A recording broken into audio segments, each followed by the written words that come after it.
I, a 29-year-old male, and Erica, a 27-year-old female, had been in a relationship for 2 years and got engaged 4 months ago.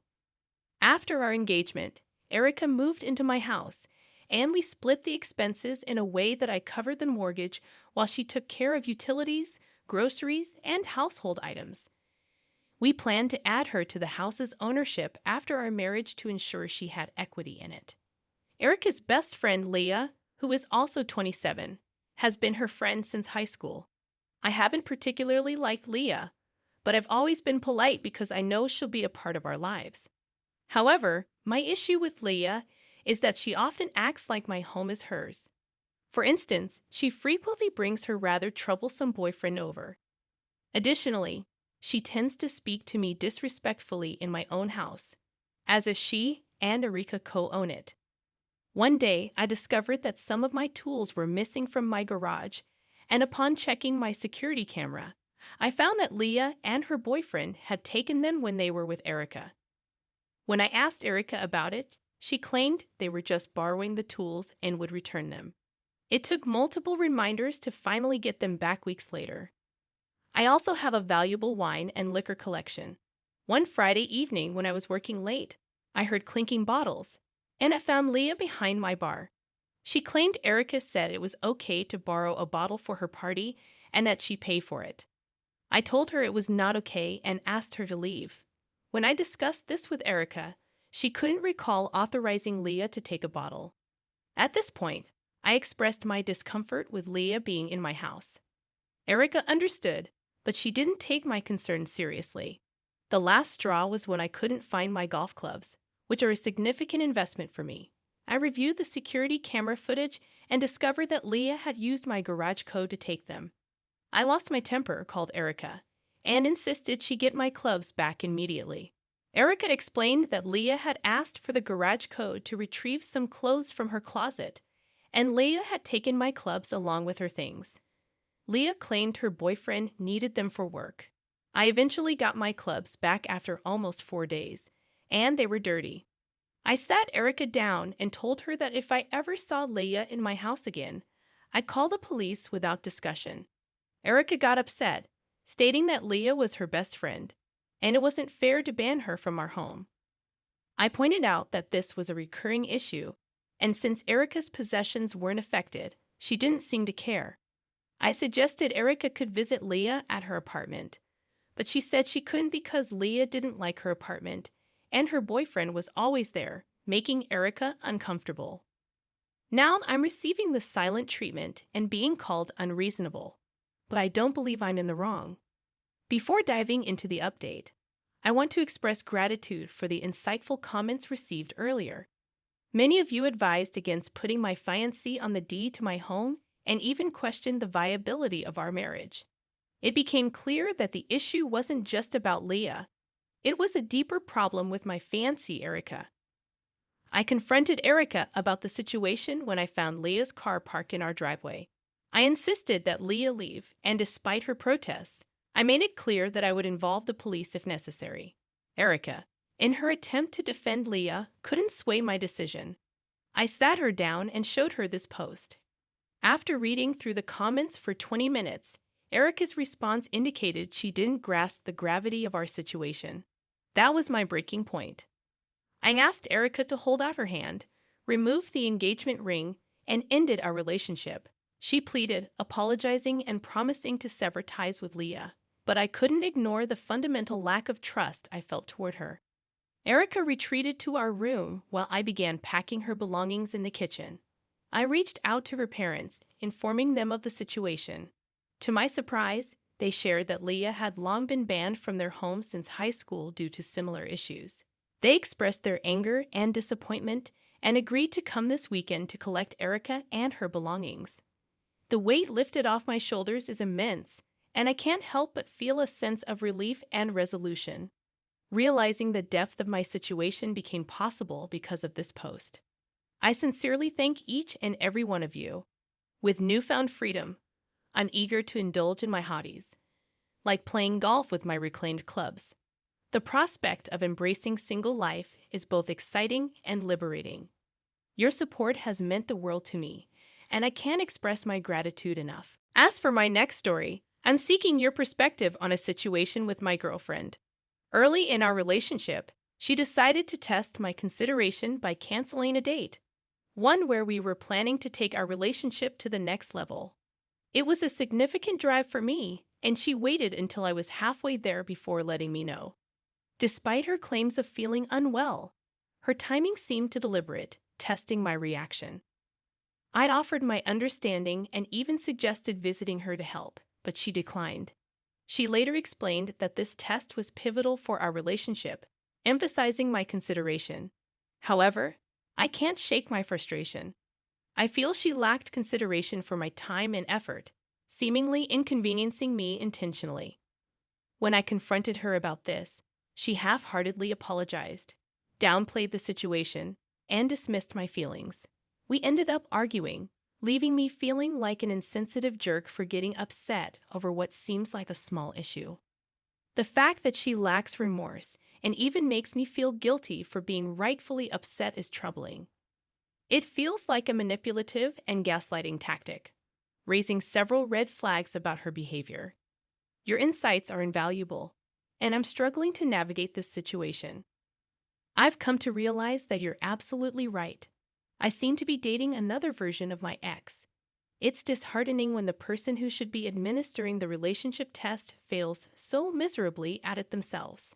What's even worse is their inability to consider the possibility that the other person might be dissatisfied with their behavior.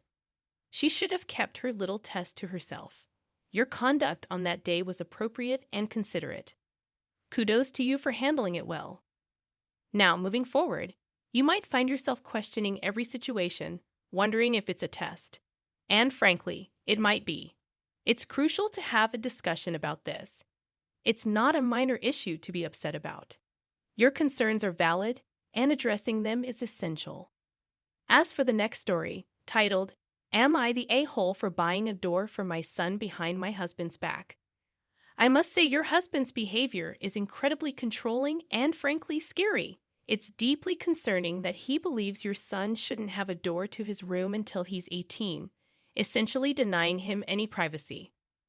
I understand your perspective. Teens deserve some freedom and privacy within reason.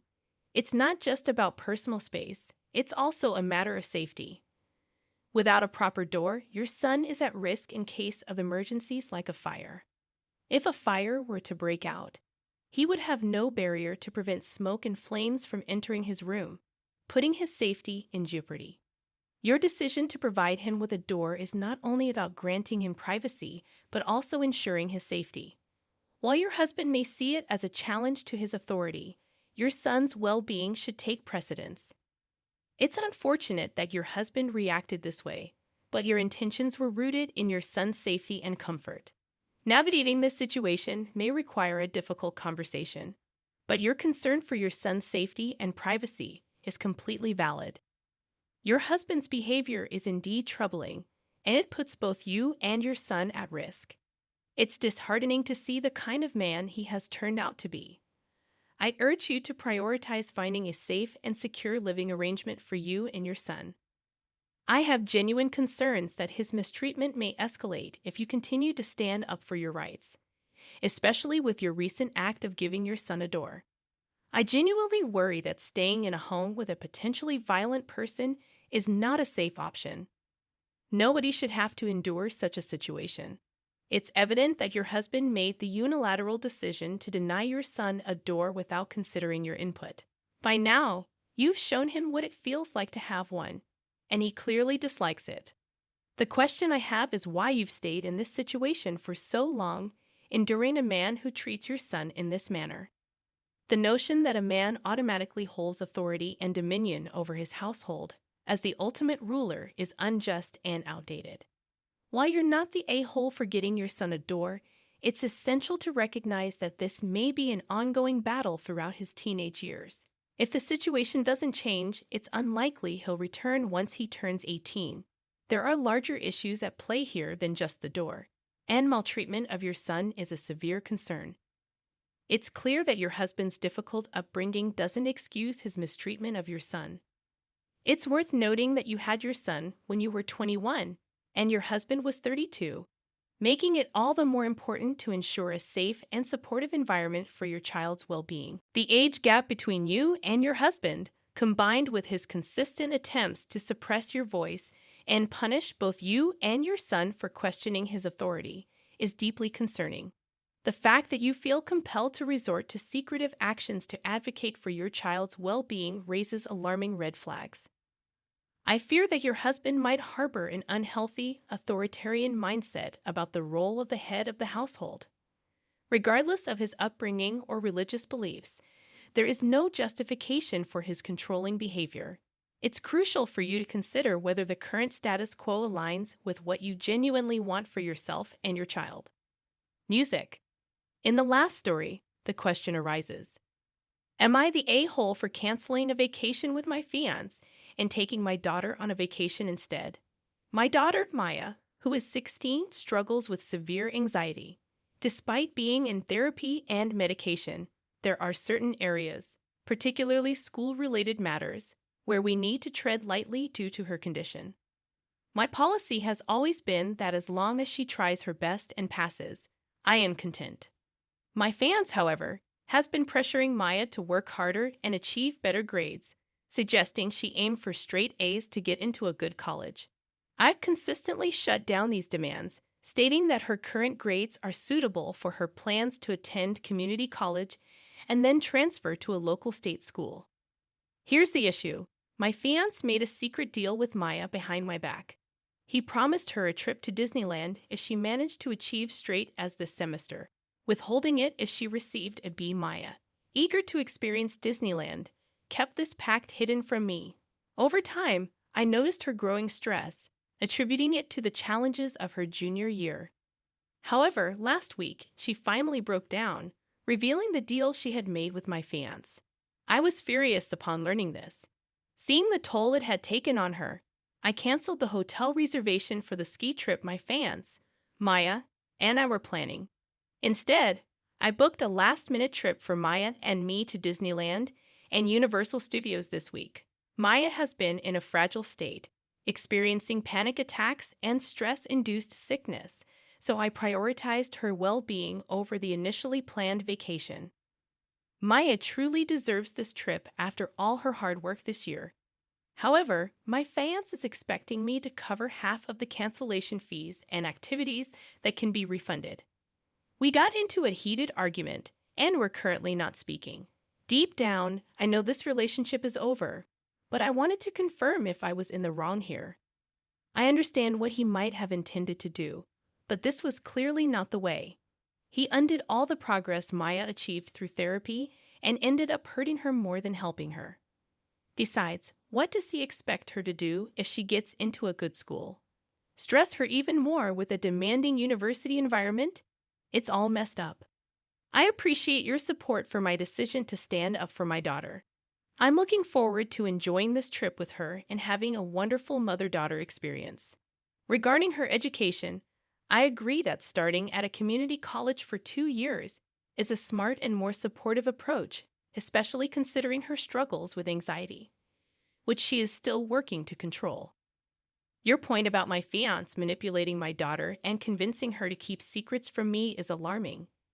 His actions endangered her mental and physical health, all for his misguided belief in what he thinks is the only path to success.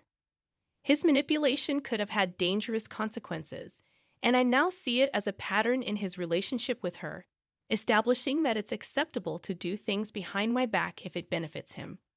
As for the fees, the more I reflect on it, the more I feel it should be his responsibility to pay for them.